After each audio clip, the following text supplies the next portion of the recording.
Good morning, Hutchinson. I'd like to welcome everybody to the City Council meeting on October 5th, 2021. And Pyros Carvalho. Here. Dave White. Here. Soldner. Here. Bagwell. Here. Garza. yes, Pledge of Allegiance. I pledge allegiance to the flag of the United States of America and to the republic for which it stands, one nation, under God, indivisible, with liberty and justice for all. our prayer will be by Mr. Thompson, Michael Thompson DeGrief of Trinity United Methodist. All right, let's pray.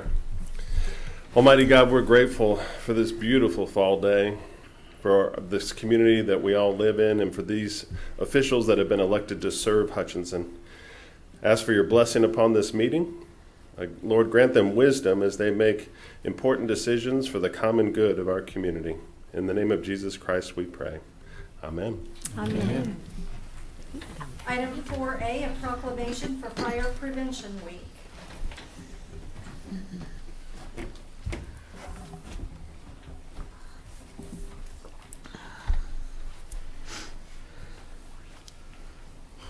Okay, as I have three of them today real quick. My mom always used to tell me I hated reading. My mom used to tell me, you're going to have to read. You're going to have to read someday. By God, she was right. Okay.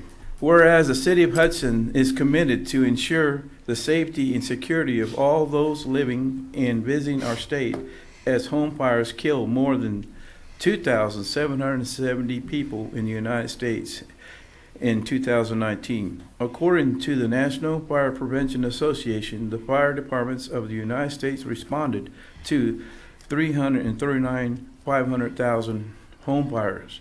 And whereas smoke alarm senses smoke well before you can, alternating your danger in event of fire in which you may have as little as 2 minutes to escape in safety, and working smoke alarms to cut the risk of dying in the reportable home fires in half.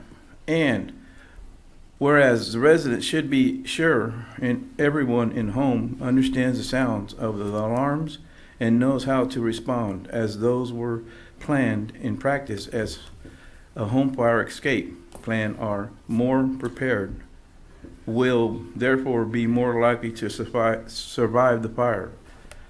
And whereas Hutchinson residents will make sure their smoke and CO alarms meet the needs of all their family members, including those with sensors and sensories of physical disabilities.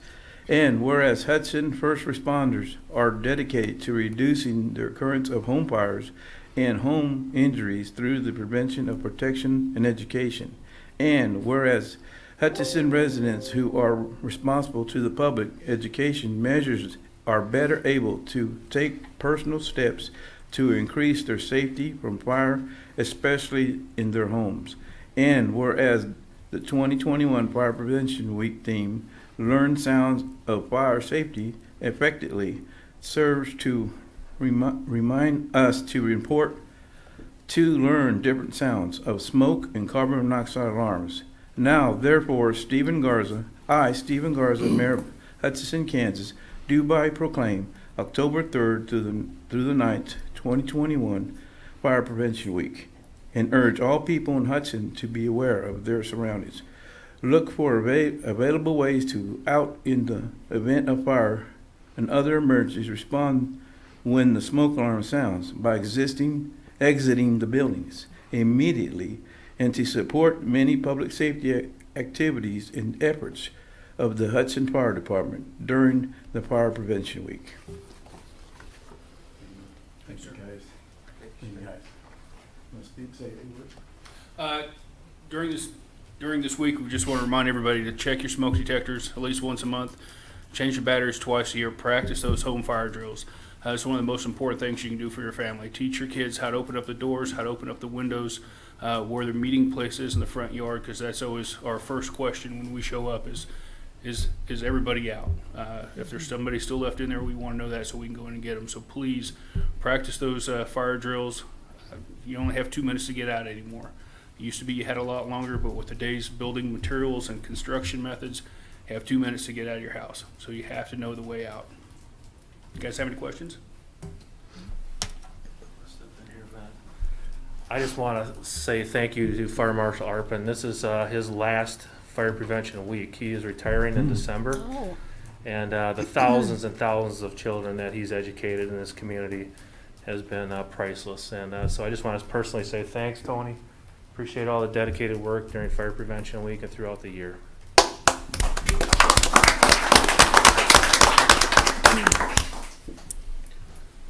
Item 4B, a proclamation for National Polio Awareness Month.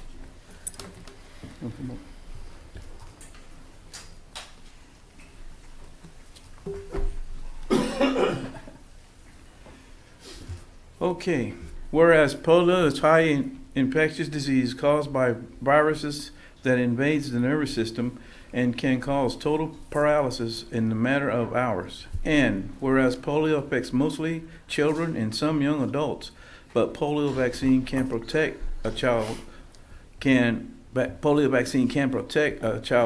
for life. And whereas in 1940 there was over 35,000 cases of polio in a year, with that number dropping approximately 15,000 cases in the year of 1950. After the introduction of the vaccine and less than 10 cases in 1970. And whereas no polio cases have originated in the United States since 1979. And whereas the Central Kansas Polio Survivor Support Group was founded in 2006 after 3 survivors attended the 2005 International Post-Polio Conference in St. Louis. And whereas groups members include polio survivors, healthcare professionals, and friends and families of polio survivors. And whereas the support of group activities are to provide support of each other in establishing lasting friendship, to stay informed as their bodies are aged, the effects of the post-polio syndrome, to emphasize the importance of a vaccine, and to have legacy of coming generations, educating them about polio and relate disabilities as the efforts of polio come back as people age. Now, therefore, I, Steve Garza, Mayor of City of Hudson, Kansas, do hereby proclaim the month of October 2021 as National Polio Awareness Month. Thank you, Mayor. Thank you. You want to say something? Sure, Okay. sure. First off, I want to recognize one of the original supporters or developers of this polio support group. Lois Wooten was one of three. Jean Graber from Pretty Prairie was one, and we lost Jean last year. And she was a little lady that was really crippled up, and she had the energy of 40 people. Just, it's so amazing to watch her. And the last one was Sherry Hayes, and she is now living in California. But I'm glad Lois could be here this morning. The Polio Survivors Support Group, and I appreciate the city doing this morning, and Steve doing this, the mayor. Our support group, and we have a lot of polio survivors I know that are probably right here in Hutchinson or in Reno County that are not aware that we exist. And this is one of the reasons I kind of requested this. We want to get the word out that we are out there and we are available, and we like to help people. And it's not just for polio. There's a lot of other muscle diseases that affect people that are crippled up, and we would like to have any of them come and join us. Excuse me. We meet in the Blue Dragon Room at Hutchinson Community College on the first Saturday of the month at 10 o'clock. And if anybody can make that, we would love to have them be there. It's been a great blessing for us to have that area to meet in and to have people get together. And the COVID thing has affected us some. We've had some of our people get really sick, and we're hoping to get back to a regular strength now. We're normally up around 40 people, and we're probably back to about half of that right now. And we're beginning to come back. We got one member that'll be back this next month, I'm sorry. And next month is also going to be a recognition of Jean Graber, because we lost her, and her being one of the originating founders. I recognize Lois, and Lois, thank you very much. And thank you very much for doing this for us.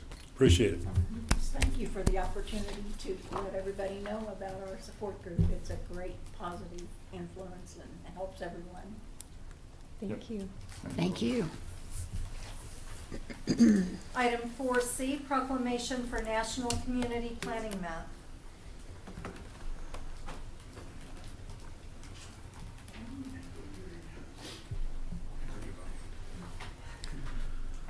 Whereas the COVID-19 pandemic has reminded us that the change of constant effects of all communities, large and small, urban and suburban and rural, and whereas community planning and plans can help margin this change in the way that provides better and more equitable choices for how people live, work, and play, and providing an opportunity for all residents to be mindful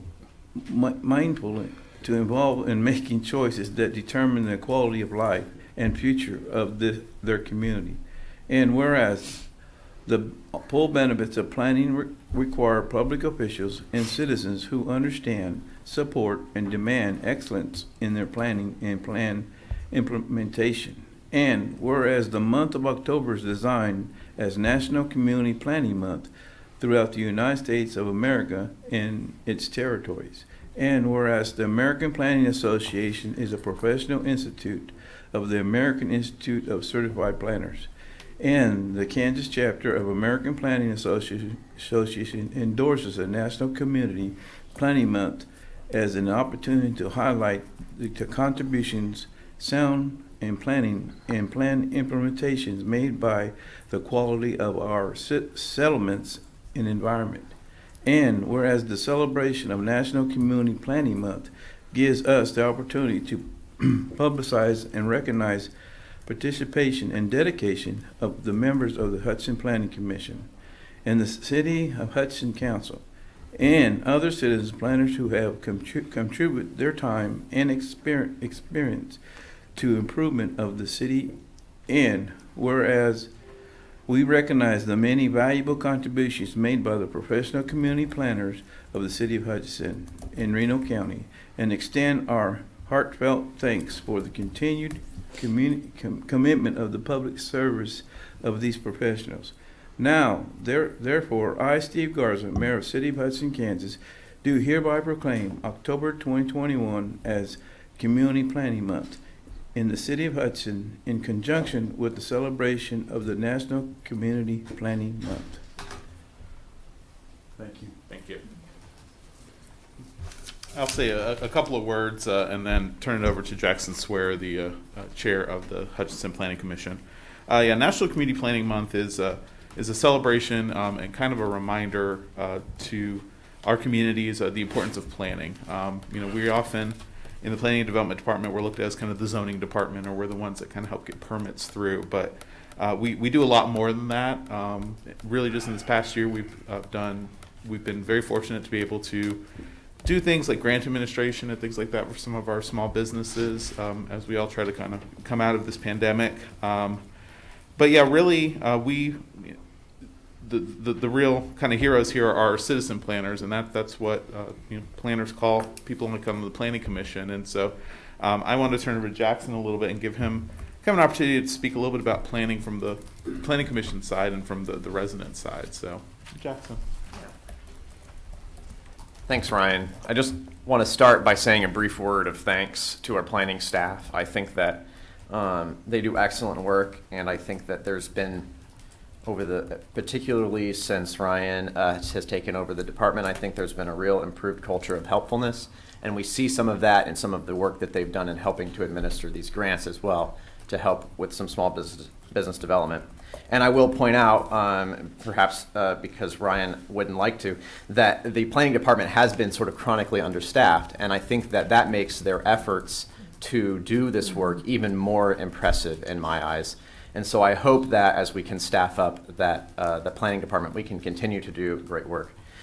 Planning and zoning is extremely important on a couple of different levels for me. One is thinking about the future and community planning, and we do that through our comprehensive plan and our regular annual reviews of that. That's a way that the community has given input to us to direct the future of our community, and our planning and zoning department and our planning commission is extremely important for that process, as are you here in the city council.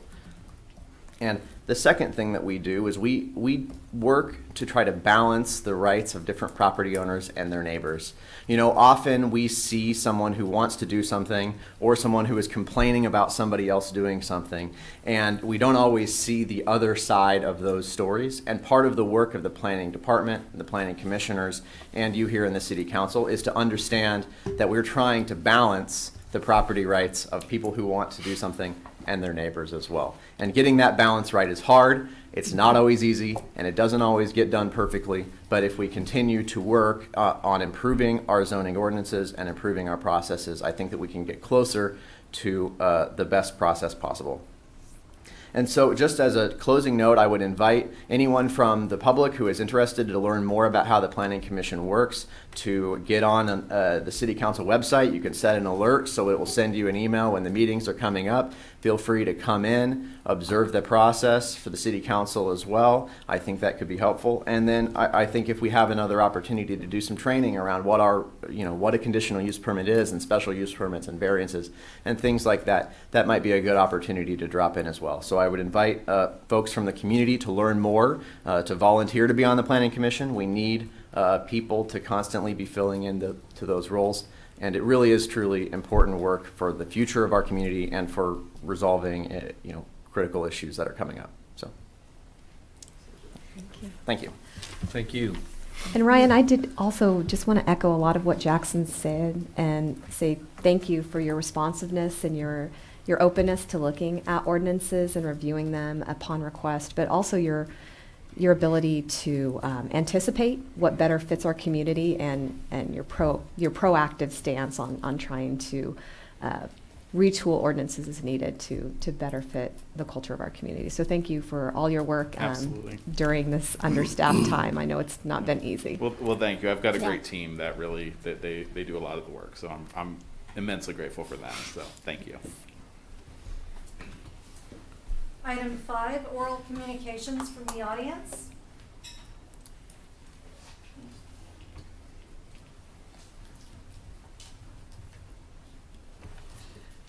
Good morning. Good morning. Council and Mayor. Lisa Gleason, Executive Director for United Way of Reno County at 924 North Main. I'd like to hand out something I'm here to talk about.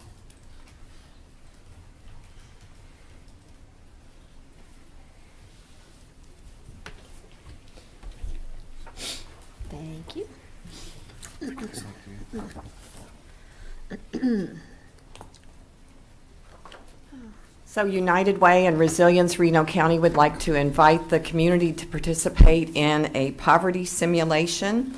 The poverty simulation is next Monday, October 11th. We have 2 opportunities to be a part of that, either from 11 to 1 or from 5:30 to 7:30 in the evening. It is a free event, and we will have pizza, so we'll feed you. But, our poverty is just a reality for individuals and families right here in Reno County. We are not isolated from it. But unless you've experienced poverty, it's difficult to really understand. The poverty simulation, we hope, will bridge the gap from misconception to understanding.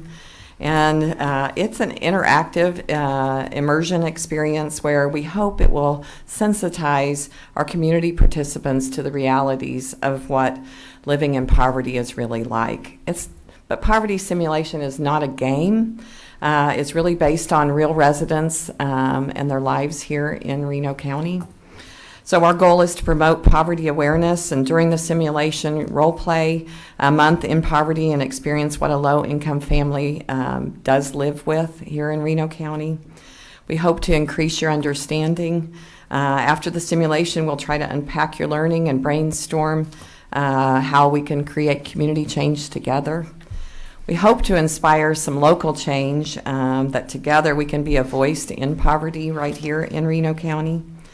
And we hope to transform perspectives. Our goal is to shift the paradigm from poverty as being seen as a personal failure to really understanding what it's like to go through that.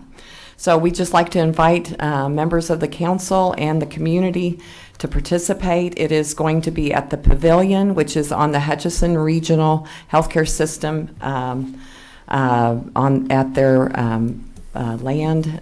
We invite you to come and just be a part of going through this experience.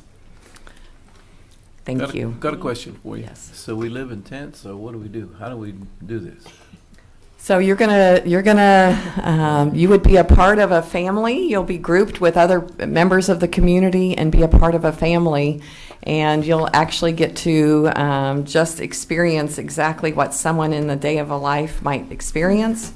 It is really taking on how they live and trying to really understand what our working, struggling families really are experiencing. And again, our goal is to raise that awareness and hopefully help people to want to support more, maybe be a mentor, maybe follow alongside of people better, and certainly just have a deeper understanding of perhaps what some of those in our community experience. If we think about it, 19% of the children in Reno County live in poverty.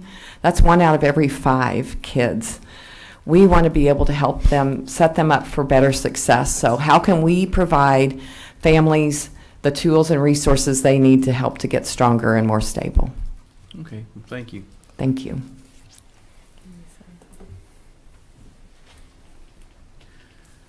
Okay, got one more.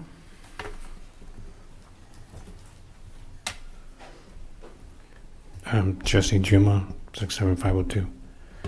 I just want to say Southwest Bricktown Fiesta, and I wanted to say thank you. And one word, excelente, success. Chief, Hooper, we were trying to figure out how many people came. I don't know. I think a goodly 1,000 people. Fair. It was hard to tell with people flowing through the park, and then with 5-6 hours that we had allotted. So I think it's fair to say at least 1,000 people came out there, and possibly more. We had 4 at this time. We only had 4 food trucks out there, and everybody basically ran out of food. I want to thank the city for cooperating and allowing us to permit. We had asked originally from the parks 12 tables to come out there, picnic tables, I ended up calling them back and said we could use 6 more. So we had 18 tables out there, and they were all full. We could have used more. No, it was good, and thanks to the parks for being cooperative with us out there, to Justin and Steve Allen. Which is the way it should be, with the community working together with the city like that to put on this event. And just to let you know that we plan on doing it again next year. And we're also talking about possibly going ahead and doing something for Cinco de Mayo also too. So we think we could have enough room to do it at a smaller, maybe a little smaller event for Cinco de Mayo. But then we'll also do the Hispanic Heritage Month also too. We do this under, I don't call it the guise of a fiesta for like a Hispanic Heritage Month or a Cinco de Mayo thing, but in the end, what it really turned out well was that, for one evening, you get like Jeff Cantrell, and you get Steve Garza and Daryl Pope and Calvin Wright, just everybody, we all work together and we all see each other business-wise, so like that. But to actually get everybody together to socialize and share a drink and some food and music and a good time, that's what this is about. So it's not just about the Hispanic heritage and stuff like that, yes, but really it's about coming and making our own memories and our own history of all of us being together, and that's what it's really all about. And this really worked.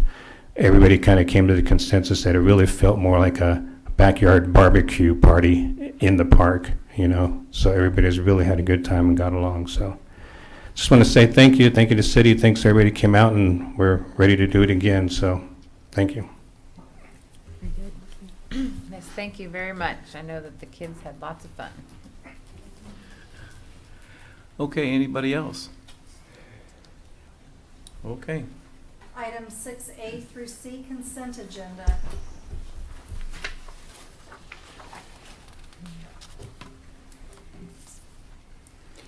I move to approve the consent agenda, authorize the mayor to sign. Second. Iris De Carvalho? Yes. Dave Line? Yes. Soldner? Yes. Bagwell? Yes. Garza. Yes.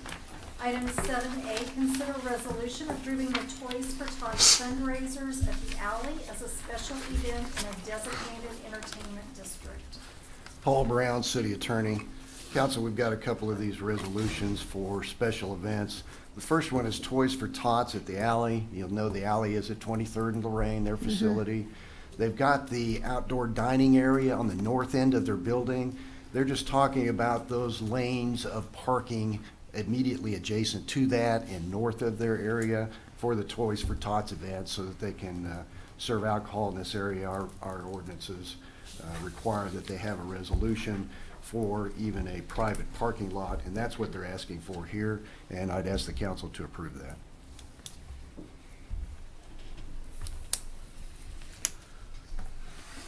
Okay, well, I will move to approve the resolution approving the Toys for Tots fundraisers October 9th, 2021 and October 23rd, 2021 as special events pursuant to City Code Section 18-801 and authorize the mayor to sign. Second? Iris De Carvalho? Yes. Dave Line? Yes. Soldner? Yes. Bagwell? Yes. Garza. Yes.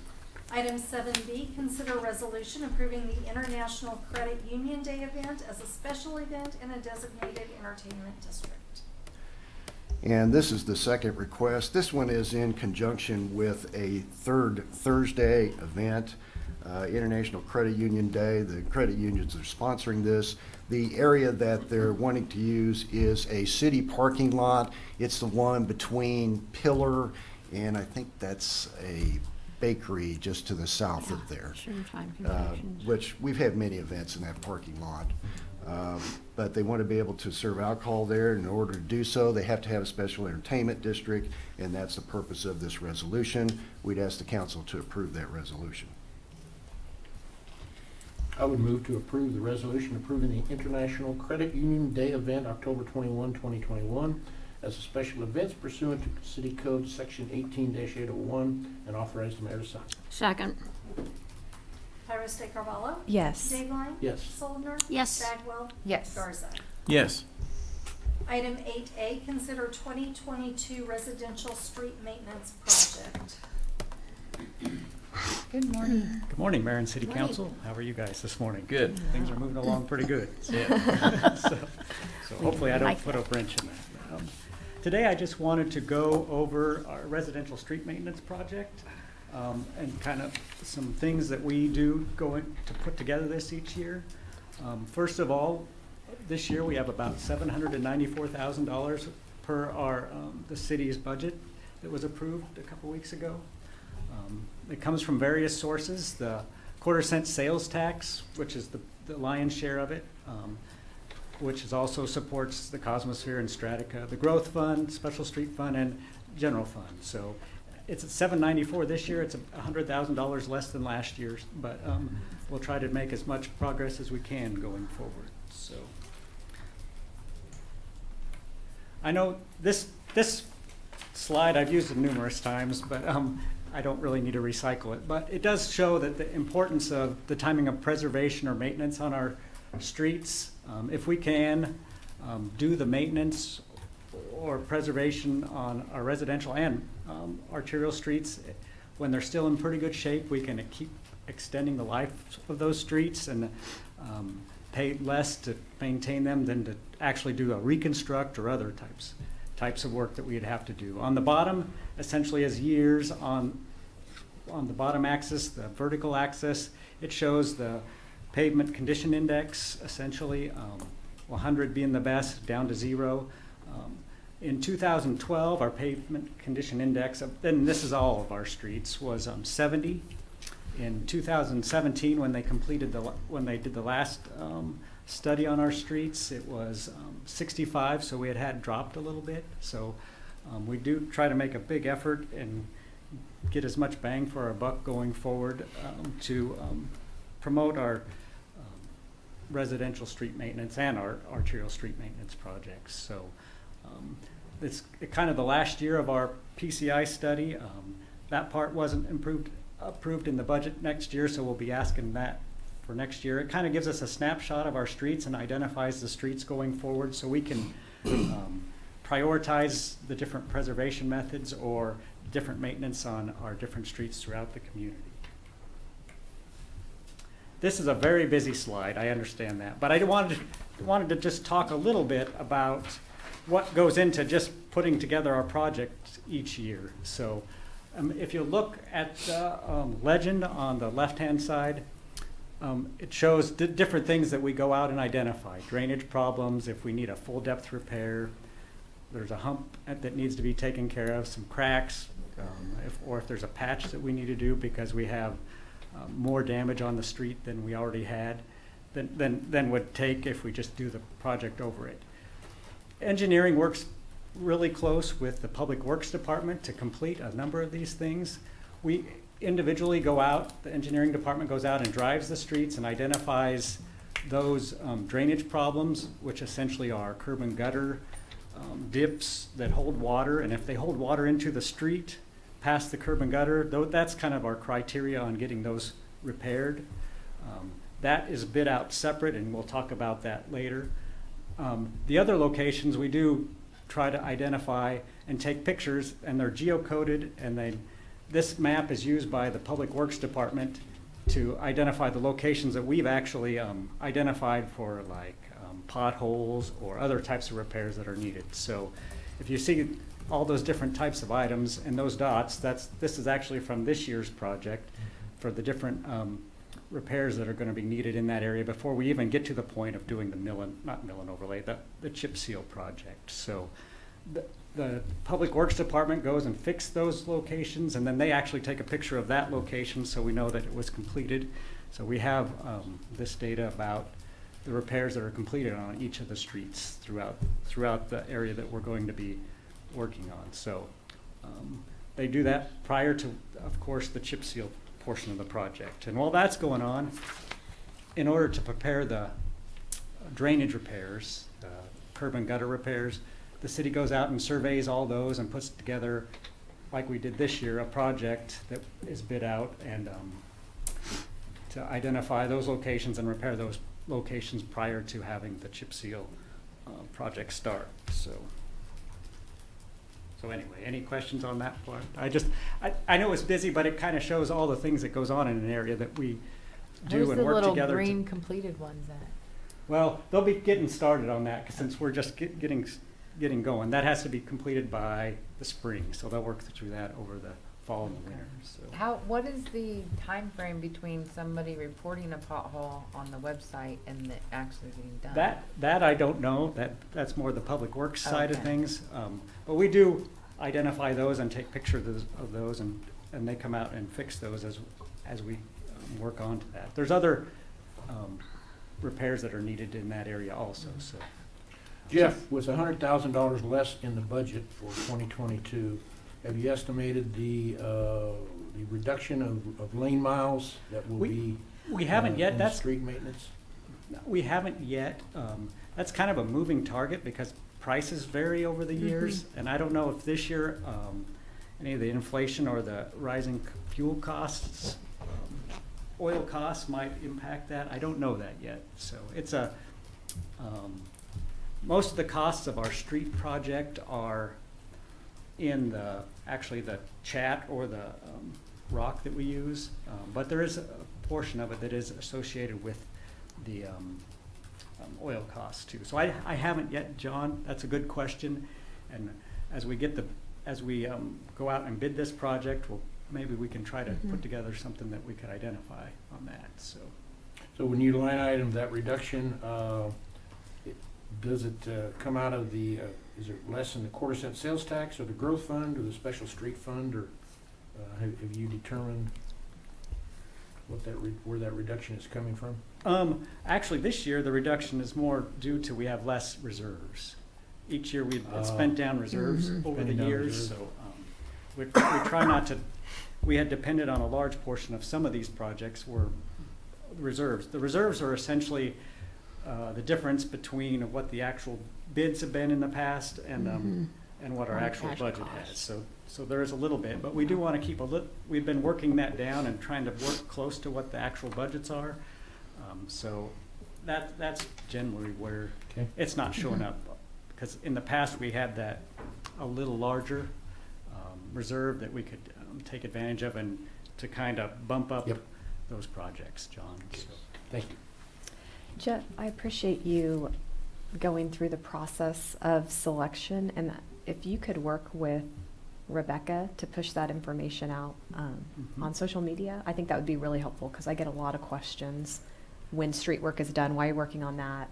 It's to my street, and I don't know how to make that more concise. But well, and I don't know how to either, because obviously this is not a great this is slide, but very clear. But it does show that there's quite a bit of work in an area when we do a project in that area, and we try to pinpoint that area so we have the streets in as good a condition as we can before we actually do the treatment on them. And it's not to say that we don't miss one here and there, but we do actively work to try to get as much as we can done. Yeah. So. And can you remind me when the next vote for the quarter-cent sales tax comes up? Is that 24? We'll be working on that next year. Next year. Okay. So will the vote be in 23 or 22? 22. Oh, okay. It will be next year. Okay. I think it goes through 24. Yeah, it's 24. Well, the current tax, but we will be ramping that up for the vote for next year. Okay. We take the vote well in advance of the end of the quarter-cent sales tax. In the event that there would be non-passage, Makes sense. you have to have advance notice of that and deal with it. But plans are it will come next year. It will come before the council, and it will come up for vote for the public. Okay. Thank you. So how do you select the streets who get done first? I don't know. That's all. Well, I don't know that you ever can say that who gets done first, honestly. Well, how do you select them? How they? Right now, at least on our residential, we have kind of a rotation since we've been doing the chip seal, where we try to cover areas at different times, and depending on budgets, we got through the last. This is the second round for this area. And so all the other areas got completed last year. I mean, the 7-year cycle essentially. So we're starting on our second 7-year cycle, so we can start improving some other things, like trying to keep up on the drainage repairs and some of those things that do impact the streets, Steve. We also do look at, or have in the past looked at our pavement management study, and try to focus on some of the, if some of the streets, they help give us a guide on if some of the streets might need more costly maintenance periodically, and we focus on when we kind of run through that cycle also, Steve. So that's not really we don't really try to say first, because we try to want to get to all of them if we can, but we do try to make all of them a priority as we kind of move through that cycle. Well, you know, you get residents that come over there and say they don't touch our streets. We see them down there or over here, and basically I don't know how to answer them. I mean, other than tell them to call Public Works, I really don't know. Yeah, I mean, they can, And is that mainly those brick streets? Yes. Yeah, see, the brick streets never Yep. get touched. and that's something I think we need to start paying attention to a little bit.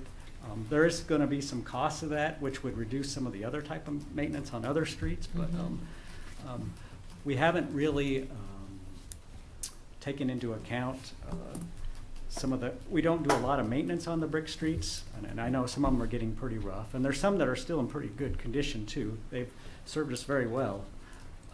So I think going forward, it would be good for us to at least try to figure out maybe a schedule on doing something. And on some what of those would, streets. What would the cost of maybe fixing a brick street but leaving Well, the brick? that's kind of an open-ended one, because it depends on the brick street if there's base failures or some Yeah. other things. In the past, the city has a number of streets that we overlay each year, which are primarily Well, I guess our residential, our arterial streets guess were brick streets. what I'm saying is brick streets last longer, right? They So do. what is the cost if we were just to repair the brick streets with brick? Like with the It's original huge. brick, like, It's quite It's a bit. very. well, I mean, it's very expensive, but what is it long term? Per year with the life I don't know of that I have a brick? good, I don't That's what have I'm a saying, good like, answer. That's a good It's gonna question. be expensive up front, but if you were to parse out the expense over the life of the brick, would it be that much? I would guess it would, there's some good, I don't think it would be a lot, but it would be a lot up front.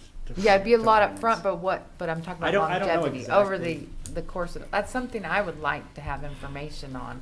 Because I wouldn't want to go over the brick if the long term is savings off of a road that maybe we can repair and put back. And we kind of did this, there was some discussion a while, well, it's been a number of years ago, in the Hyde Park area. remember that. Mhm. Which those streets were getting into quite disrepair, and the cost, and I don't remember the cost, but that's why they ended up and went back with asphalt. They took out the brick streets and then put asphalt back in at that time. Yeah. So I think they proposed a special assessment, they did. and They they, did. The residents didn't agree. yeah.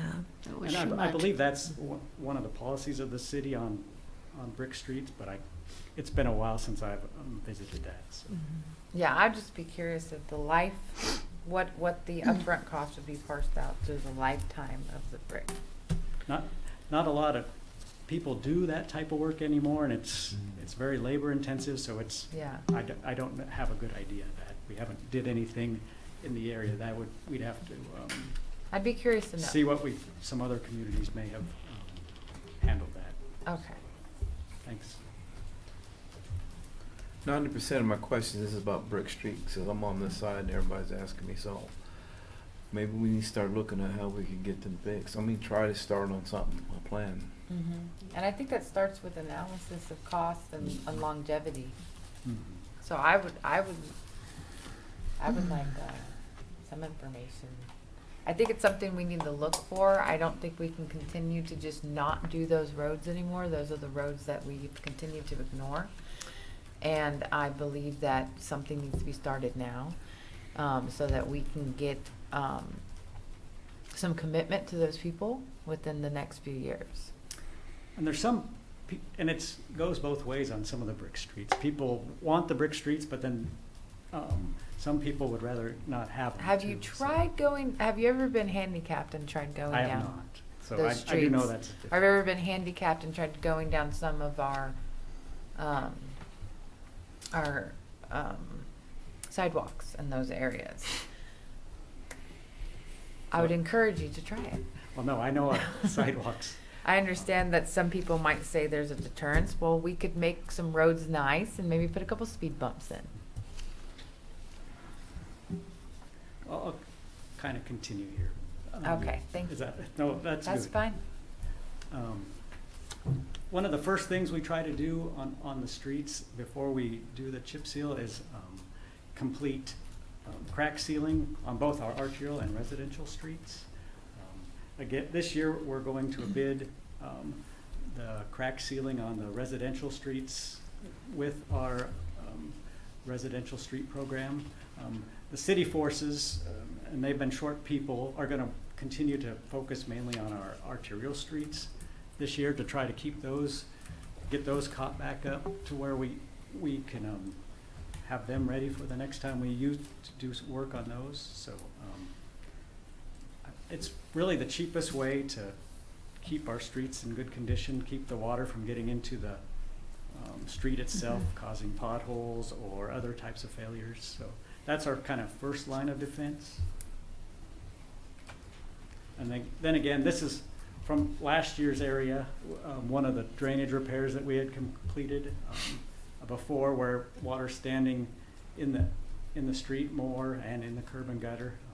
So that's a fairly long one. Not all of them are this long, some of them are longer, but there is a cost to that. Those drainage complaint projects are actually paid through the Stormwater Utility Fund, $100,000 each year in the areas where we're doing the projects. So, and then again, we do our chip seal, which is essentially just spraying hot asphalt liquid on the streets, which seals the streets, putting chips or small aggregate on there, rolling those in, and then in a few days later we end up sweeping those off, and that actually seals the whole surface of the street and helps to maintain the integrity of the asphalt underneath. So this, no, it's not. This is the area that we're proposing to do the residential street maintenance project this year. It's bounded on the east by Monroe Street, the north 30th Avenue, the south Nickerson Boulevard, and on the west the city limits essentially. So the blue is the single chip seal areas. The red are the double chip seal areas that or streets that need a little bit more work or a little bit more maintenance to keep them in a good condition. So that's kind of where we're doing. We're not doing as much other scrub seal and some of those things this year. These streets in general are in pretty good shape, so we're going to try to keep them in that shape so we don't have to do more expensive treatments. So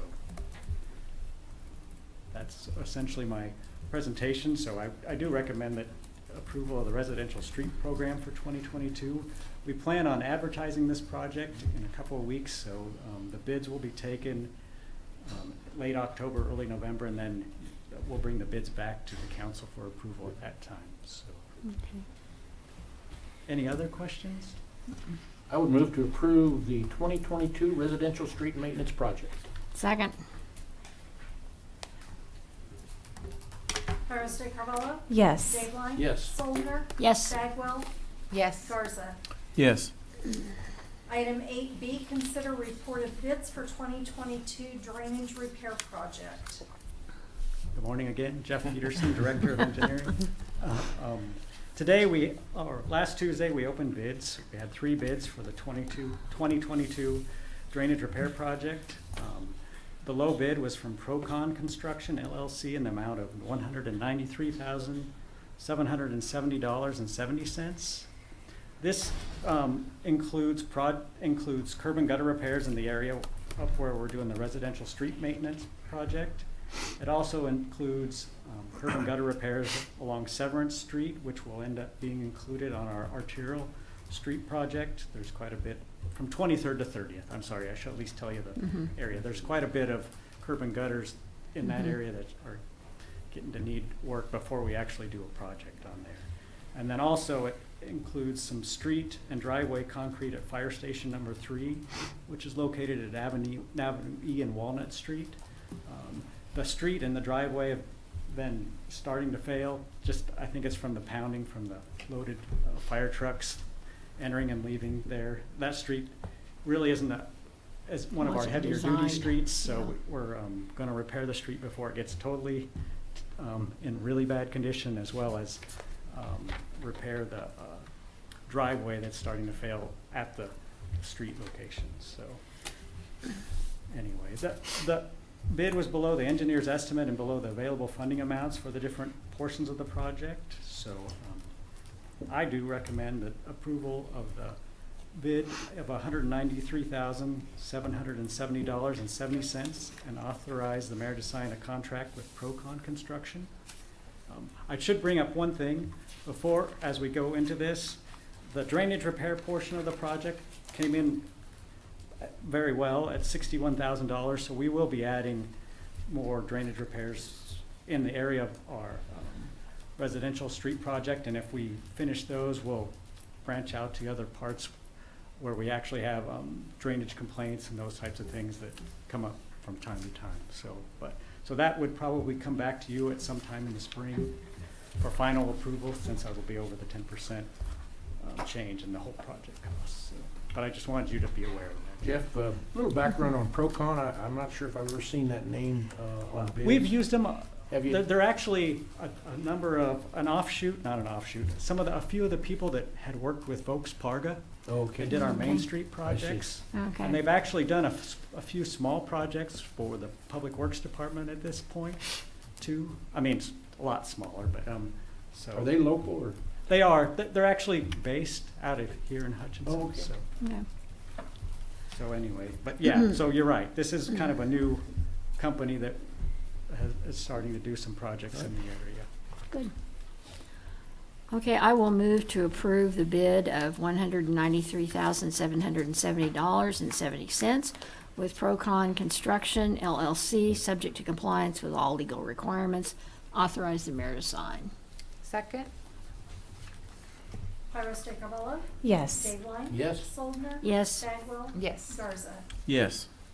Item 8C, consider report of bids and award project and commitment of city funds to KDOT for the Washington Street Bicycle Boulevard.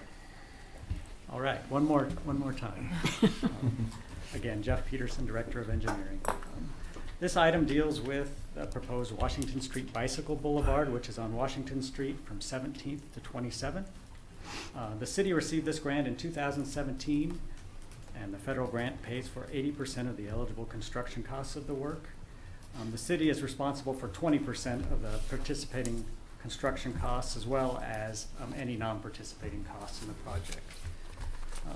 The Kansas Department of Transportation opened bids for this project on September 22nd, and they received 2 bids.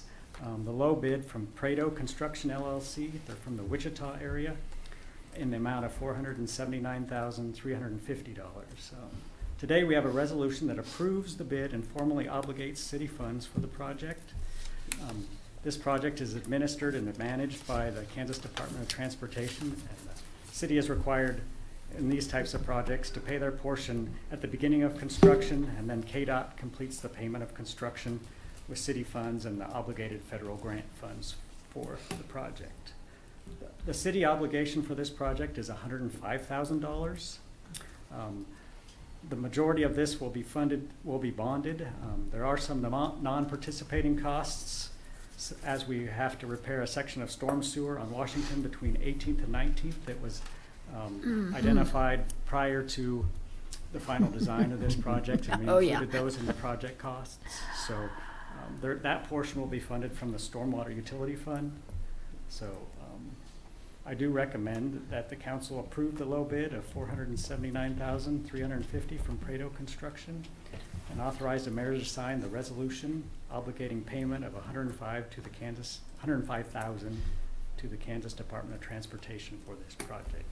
Do you guys have any questions? Yeah, Jeff, up there in 20, Was it 25th or 22nd, if I remember right? Is that why we're keeping the lights up? Are you putting a pedestrian walk there for this particular project? Actually, no, that was for another grant from the Hutchinson Community Foundation. Okay. It was a trial.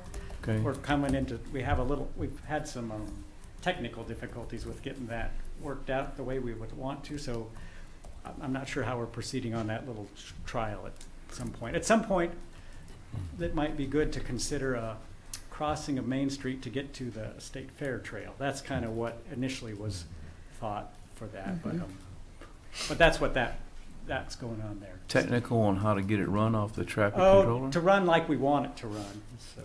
So instead of stopping people periodically at different times. So instead of just when there is a pedestrian Yes. or a bicycle that crosses that location. Jeff, this project has been in the docket for years. It is. And we're finally getting it to the Yeah. construction site. Would you take a minute and just briefly describe the project from a design standpoint? Sure. The corridor and the street itself and what it will ultimately look like? Yeah. What it's going to be is a bicycle boulevard, which actually doesn't make a designated bike lane or anything like that. It's where the bicycles or that travel that area would more share the road.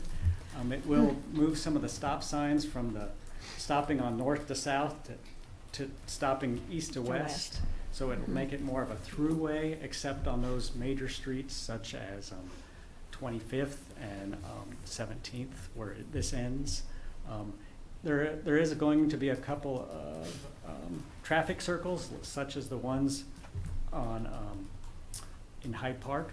The one in Hyde Park entrance on 2 intersections, I believe, and I'm not remembering which ones they're on exactly, but so that's just to kind of keep vehicle traffic slower through that area. And there also is signage that goes along with that. And What's the majority of the cost going to? well, there's 2 blocks of brick streets, as you're talking about, that actually get worked on. They'll be overlaid in this project, and from 18th to 19th, if you've traveled that one block, it's horrible. It's very bad. Just The putting it existing bluntly. storm sewer is Yeah. humped up, and the curbs and gutters are very bad, so it repairs Yeah. new curb and gutter for that block. Among other things, the traffic circles, there's a cost to that. And what, explain the traffic circles. Well, if you go to Hyde Park, that one traffic circle that as you go into Hyde Park off of Main Street, Yeah. essentially that's what it is. So people just have to, it's kind of like a Roundabout. mini roundabout. Really mini roundabout type of thing for those locations. So Jeff, is there still a median at 17th? there is. There Okay. is a median, so. you have a So median? people are Okay. going to have to change their traffic patterns. Yeah, Yeah, correct. okay. There Are is they a- still doing that? Because I seen that it went down the 17th, so I was hoping we No, weren't going to be doing 17th is that. the end of it, Mhm. so there'll be, off of Washington Street, there'll be no left turns. No left. Yeah, right. get those And off wrong. 17th, there'll be no left turn. I'm directionally Yeah, bad on left and right, but left turns would be Yeah. impacted there, so. So it really just makes a refuge island for those people traveling. And it's necessary? It is. hmm There was some council discussion when this I was know. being. I wasn't being completely started. convinced. I remember last. Being started a number of years ago. Yeah. That we had talked about different alternatives, and that was what was selected at the time, so. Well, there's a lot of bicycle traffic on Adams that I hope moves over to Washington, just simply because I think it would be a lot safer. So, So Inter- that's the hope, and it's, Yeah. it's not to impair automobile traffic at all. Yeah. Honestly, it's to have them just share the road with mhm. any of those people that may be biking in that area. I And just ma- think and make about this- the people that live there and they might be used to taking the left turn to get into their place. Right, there's gonna be some people impacted, so I'm not gonna say they're not, so. Oh, yeah, I'm going to have to change my driving pattern, so, but, it'll work. I think this project would actually start construction, I bet next spring, actually, so. Okay.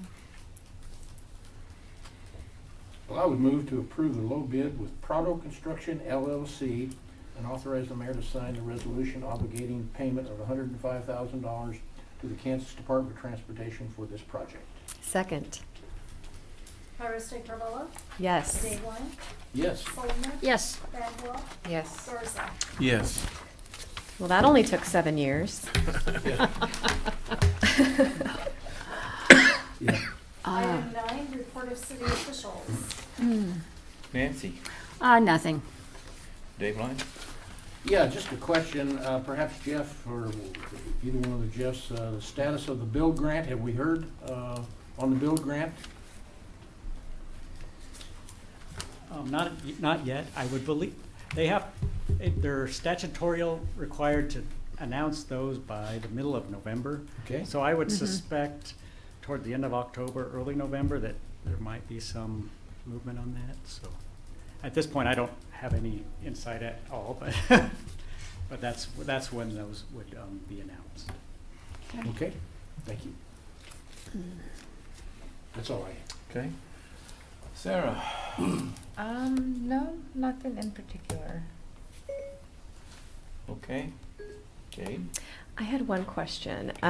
We approved a few resolutions for special event permits, and I'm wondering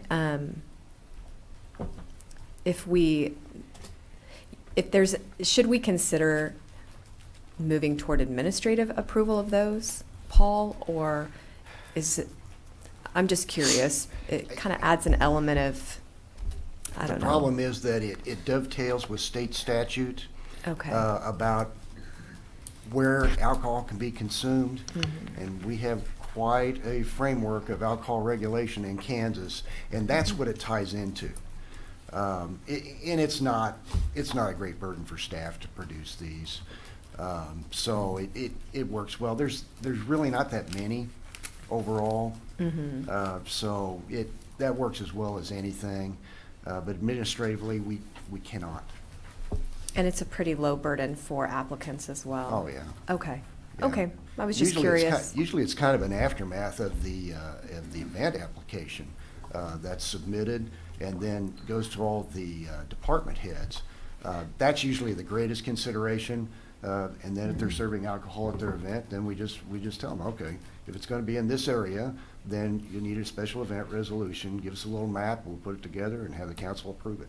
Okay. And do each of those applications trigger the requirement for security and other special events kind of protocols? Security is one of the questions asked on the application. Okay. Okay. Well, thank you. And that's not always related to alcohol regulation. Sometimes that's just for safety purposes for the event. Okay. Thank you. That's all I have. Okay. We've had several things happen in Hutchinson the last couple of weeks. The rod run that's got through. I think that was an excess. I walked down there and it was a really good success. Of course, my favorite, the Bricktown, I was out there having a good old time. And so a lot of things are coming together in Hutchinson. I think we're looking up, working together, and hope we have more events start coming up. I think there's some others coming up. Don't know offhand what they are, but it's starting to improve in Hutch. I'm glad to see it. So other than that, that's all I have. Mr. Jeff. Thank you, Mayor. Thank you, guys. We're watching the pickleball project as it progresses, and since our last meeting, I can tell you that additional work has been achieved. Almost exclusively concrete work, as you guys know. It's a very large area, a lot of square footage out there, and that work does continue. We've lost our abatement contractor for dangerous structures and blighted structures, and that is a result of not a contractual difference, but because of the health of the contractor. So we're going to be putting that back out and see if we can get somebody back in that business for us. So if you're aware of some court-ordered demolitions and they're kind of sitting around, that is what we're dealing with right there on several that we have on the shelf so far. Thank you, Mayor. Car show, I concur that that event seemed to go without a hitch. Everything seemed to run smooth. I'm not sure what their overall attendance was in comparison to prior years. I'm guessing it might have been a little low, but certainly some of that attributable to weather, I think. Hutch Salt, we continue to work towards that project. And to get that resolved, I do believe we've provided enough options that won't impact their operations to the point of having diminished service or quantities being sold or impacting their retail sales operation, but it's something that we're still working aggressively on. Negotiations with labor, those are ongoing. As you guys know, it occupies much of our time as we work through a lot of the issues, current issues sometimes, and certainly future issues. The org study that has been engaged by the governing body, we are in the final throes of that and hope to have that back rather soon. I know right now they're compiling, and there's a few areas where they're reaching back out to participants, and I think they might even be reaching out to some of the elected officials. So if you get messages from them, know that that's in earnest and that's part of that study so that they can capture maybe some of the concerns and inquiries that you all would have, so that we don't find ourselves when we actually get the bill and we're reviewing it, oh, I hoped that it would provide this. Do you know when they're going to be reaching out to us? I know that in some cases they already have, and they indicated they were having issues, I think. And I explained, of course, that you guys are working professionals and have schedules too. But I don't know exactly which day they'll be attempting that. I think they're going to do it by email, so if you're checking emails, it's probably going to be sitting there. Woody seat application, thank you for covering that. That was on my list. And special events, yes. The only time I've seen any frustration on the part of applicants with that is typically when it might be a Monday or a Tuesday and an applicant wants to hold an event on that weekend. And it's just not enough time to process it in accordance with statute. So that's really been the only occasion where I've seen people hostile when it comes to that. So that's all I've got, and I'll certainly rest for questions. Thank you, Mayor. Yeah, Jeff, on that salt mine, I seen in our emails you got from you that they would like some more dirt or whatever you, is that right? What do they exactly want? They're asking for improvements to the alternate roadway. That I've talked to Jeff about it, and I think we're both of the opinion that that's probably not necessary. If it was going to be a 5-year solution, what we're currently doing, yes, I would concur. I know it's something we've looked at, and we'll probably continue to look at it, but I'd rather focus our effort and expenditures towards actually replacing those culverts and get that going. Okay. Yeah, I would like to hear from the org thing. I don't have any emails from them. Okay. So maybe check to see if they have my right email or accidentally added an H We'll do to it. my name or something like that. I know that has happened in the past. But Happy there's to no do so. H on Thank my you for name. letting me know that. I'll let them know. Thanks, Sarah. Okay, thank you, guys. Okay. I need a motion for executive session. How long do you think we'll need?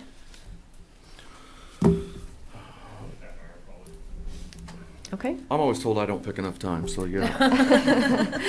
Well, I'll do it for 10:35 if that works. Okay. I move to recess into executive session pursuant to the employer-employee negotiations exception KSA 75-4319B3 in order to discuss issues relating to 2022 contract negotiation with the city's bargaining units. The open meeting to resume in the city council chambers at 10:35 a.m. Second. Iris Carvalho? Yes. Dayline? Yes. Soldner? Yes. Bagwell? Yes. Garza? Yes.